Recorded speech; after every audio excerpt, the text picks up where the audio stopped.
When my nephew showed up at my door, teary-eyed and broken over a failed relationship, I didn't hesitate. I welcomed him in, made him tea, and offered the kind of comfort only family can give.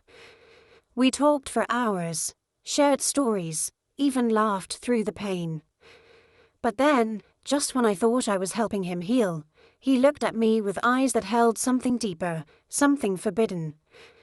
"It wasn't her I wanted," he whispered. "It was always you." My breath caught. My heart raced. And in that moment, everything I thought I understood about love, loyalty, and limits shattered. When my sister called and asked if her son Jordan could stay with us for a few weeks, I didn't hesitate. Jordan had just gone through a rough breakup. His girlfriend of 3 years had left him for someone else, and he was apparently not handling it well. My heart ached thinking of him hurting. I remembered how he used to trail behind me as a kid, always curious, always smiling. Now he was a grown man, and even though I hadn't seen him in person for over a year, I still pictured him as the sensitive boy who used to ask me for advice on everything from school bullies to comic books. My husband, Mark, was traveling a lot for work lately, so the house felt a bit empty. The idea of having someone around, especially someone familiar, was comforting. I prepared the guest room with fresh sheets and even bought some of his favorite snacks, something his mom had told me would cheer him up. When Jordan arrived that Friday evening, I barely recognized him. He'd filled out, his jawline sharper, and there was a brooding edge to him that hadn't been there before. But when he smiled and hugged me, it was still the same warm, grateful boy I remembered. The first few days passed quietly. Jordan mostly stayed in his room, only coming out to eat or help with chores. I tried not to pry, but offered a listening ear whenever he seemed open to talk. One night over dinner, he finally opened up. "It just blindsided me," he said, staring into his pasta. "I thought we were building a future together." She said she needed space, and the next week she was with someone else. I reached across the table and placed my hand over his. "You didn't deserve that, Jordan. Sometimes people show us who they are when we least expect it." He looked up, eyes glossy. "Thanks, Aunt Marie. You've always been the only one who really listens." That moment lingered in the air a bit too long before I stood to clear the plates. Over the next few days, Jordan began spending more time in the kitchen with me while I cooked, offering to chop vegetables or dry dishes. We'd talk about music, memories, or just silly things. I caught myself enjoying his company more than I should. His presence filled the emotional silence left by Mark's constant absence, and it felt nice, too nice. One night, a storm knocked the power out. We lit a few candles and sat in the living room with blankets draped over us, sipping tea and laughing about old family vacations. At one point, I got up to get more tea, and he followed me to the kitchen. As I reached up to grab the tea tin, I felt his presence behind me, closer than it should have been. I turned around, startled by how near he was. He didn't move away. "Aunt Marie, you don't know how much this means to me," he said, voice soft. My breath caught. "Your family, Jordan. Of course, I'd be here." He nodded, but his gaze lingered. Too long, too intense. I quickly poured the tea and stepped away, pretending not to notice, but I did notice. And the way my stomach flipped told me that my body had noticed, too. The next morning, I told myself it was nothing, just an emotionally vulnerable moment taken out of context. But things began to shift. He complimented me more on my cooking, my hair, even the dress I wore while watering the garden. Innocent on the surface, but there was a subtle tension building beneath. Mark called less frequently during this time, and when he did, the conversations felt dry and rehearsed. I didn't tell him about Jordan staying with us. Not because I was hiding it, but because I wasn't sure how to explain the weight of something I wasn't even sure was real. One evening, I walked into the living room to find Jordan asleep on the couch. His face looked peaceful, boyish. A part of me felt protective, maternal even. I covered him with a blanket and turned off the TV. As I turned to leave, he stirred. "Aunt Marie," he mumbled sleepily. "Yes, thank you for being here. I'll always be here, Jordan. Sleep well." But as I lay in bed that night, I couldn't stop thinking about the way he'd said it, the soft vulnerability, the warmth that stirred in me, and the guilt. The next day, I decided to draw some boundaries. I suggested he start applying for jobs or maybe reconnect with friends in the city. He agreed, though his eyes looked a little hurt. "You want me gone?" he asked. No, I said too quickly. "I just want you to get back on your feet." That night, I stayed in my room with the door closed. But when I heard footsteps outside my door around midnight, I froze. A soft knock followed. "EDM Marie, can we talk?" I hesitated, then opened the door. A crack. Jordan stood there in a white t-shirt and joggers, barefoot, eyes wide, and searching. I don't know what I'd do without you," he whispered. I told him he should get some sleep, and he nodded. But as he turned away, he added, "You mean more to me than you know."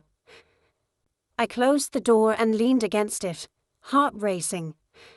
This wasn't just about a breakup anymore. Something else was rising beneath the surface. Something I didn't know how to stop. The first real shift happened on a Saturday evening. A storm had rolled in, soaking the streets in sheets of cold rain, and the steady hum of thunder outside only added to the strange quiet inside the house. Ryan and I had been watching a movie together, some light rom-com he picked, probably thinking it would help lighten his mood. I sat with my legs curled under me on the far end of the couch, but at some point we had both moved closer. Not intentionally, just gradually through shared laughs and subtle glances until the space between us felt loaded. As the credits rolled, I felt it. His eyes lingered on me longer than they should have, not with admiration or innocent affection, but something else, something adult. I brushed it off, pretending not to notice, and stood up quickly to clear the dishes from our earlier dinner. But the way he looked at me, it stayed. The next morning, I found him in the kitchen making coffee, shirtless, towels slung over his shoulder. I'd seen him like that before, countless times during summer visits or family pool days. But now, with that look from the night before still fresh in my mind, everything about him seemed different. He caught me watching and smiled as if he knew exactly what he was doing. There was a new confidence in his body language, something that hadn't been there before. I forced a casual tone as I asked if he wanted breakfast, trying not to let my voice crack. Over the next few days, the tension grew. Small moments became heavy. When he stood too close behind me as I cooked, his breath brushing the back of my neck. When our hands touched, reaching for the same on the porch under the dim light, sipping wine, the air thick with humidity and something unspoken. He opened up about feeling lost, about how everyone expected him to be okay so quickly. I listened, touched by his vulnerability until he looked up at me with eyes that weren't searching for sympathy, but connection. Real, intimate connection. "I don't know what I would have done without you," he said. "You've been here more than anyone else has ever been." I smiled, brushing his hair gently from his face. "That's what family does, sweetheart." But his eyes darkened a little, his jaw tightening. "It's more than that, and you know it." I froze.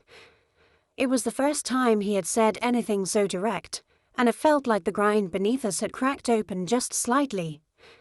I didn't answer. I couldn't. Later that night, I went to bed restless, pulling the blanket over my chest. Even though the room was warm, I kept telling myself I had to say something, establish a boundary, but part of me didn't want to. Part of me was terrified to admit I had felt it, too. Belonging, the attention, the heat of being seen again. Then came the moment that broke through it all. A few nights later, I had a terrible dream. I must have cried out in my sleep because I woke up to find him standing by my bed, worry etched across his face. "You were calling my name," he said softly. I blinked at him in the dark. "I didn't mean to wake you." He sat on the edge of my bed. I couldn't sleep anyway. And then there was silence. Thick, weighty silence. I should have told him to leave. I should have turned my back and pretended to fall asleep, but instead I reached out and touched his hand. He didn't pull away. We stayed like that for what felt like forever, my fingers resting on his, the air around us filled with unspoken emotions. He leaned in slightly, just enough that I could feel his warmth. I turned away quickly, clutching the sheets to my chest. He took the hint and left, but I could still feel the imprint of his presence in the room long after he was gone. From that night on, everything became heightened. I avoided being alone with him, but he always found ways to linger. He'd offer to help with laundry or insist on making dinner. He started complimenting me more, saying things that felt too intimate for a nephew. "You look beautiful today," or "I love the way your eyes light up when you laugh." I tried to laugh it off, tried to treat it like an awkward phase he'd grow out of, but inside I was spinning. What if he didn't grow out of it? What if I couldn't bring myself to push him away?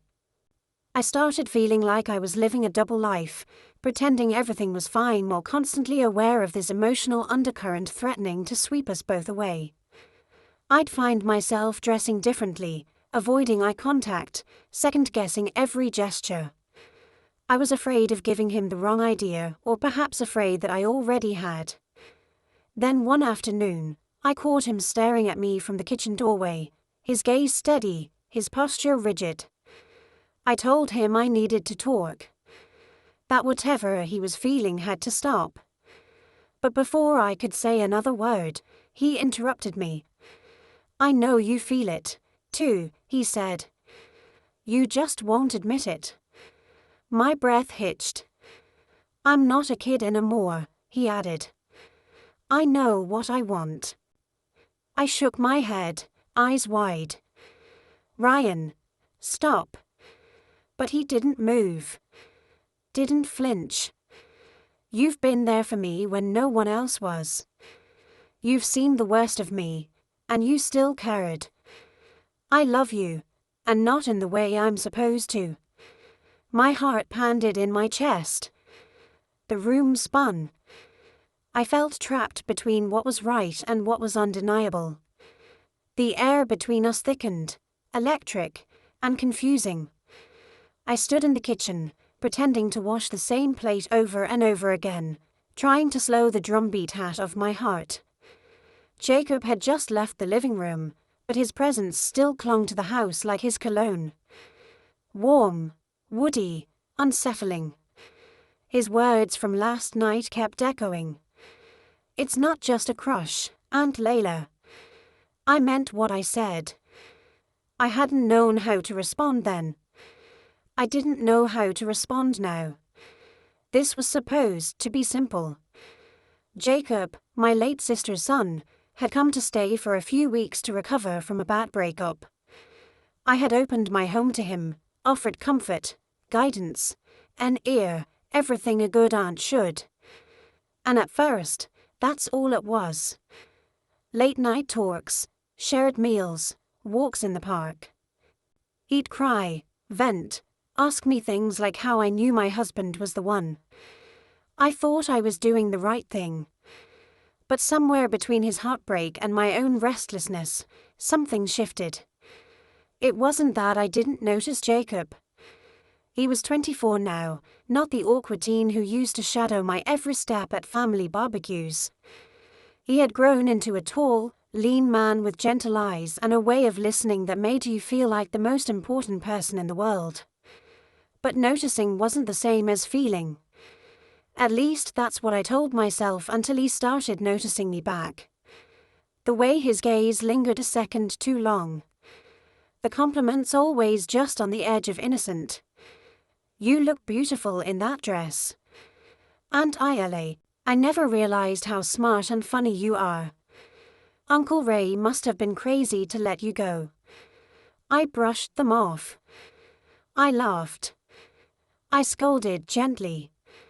I told myself it was just a boy being sweet. But last night, after we'd shared a bottle of wine and he'd broken down about his ex again, the walls crumbled. We sat on the couch just inches apart.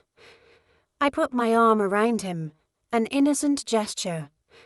He leaned into me, resting his head on my shoulder. And then he looked up, eyes glistening, mouth trembling. "You make me feel like I matter," he whispered. "You make me feel wanted again. And I can't stop thinking about you." I froze. "Jacob." He leaned in. "Don't pretend you don't feel it, too." I had pushed him away then, gently, carefully, but I didn't say no. And that silence was louder than anything I could have screamed. Now, as I stood at the sink, trying to convince myself that I still had control, I heard footsteps. Jacob was coming back into the kitchen. I turned to find him standing there, not a trace of hesitation in his face. "We need to talk," he said simply. I nodded. "Yes, we do." He stepped closer. "I'm sorry if I scared you. I didn't mean to, but I'm not going to lie about how I feel." I swallowed. "Jacob, you're my nephew. By blood, yes. But we barely knew each other before this month. And I'm an adult. You are, too. This isn't about labels. It's about what's right. I said it's about what's safe, what's wise." He stepped even closer. "And what about what's real?" Can I call you that now? I've never felt this kind of connection. Not even with my ex. When I talk to you, when I'm around you, it's like the world finally makes sense. My back hit the counter. There was nowhere else to retreat. His voice was low, tender, but insistent. "Tell me you don't feel it," he whispered. "Look me in the eye and say you don't." I tried. God, I tried, but I couldn't.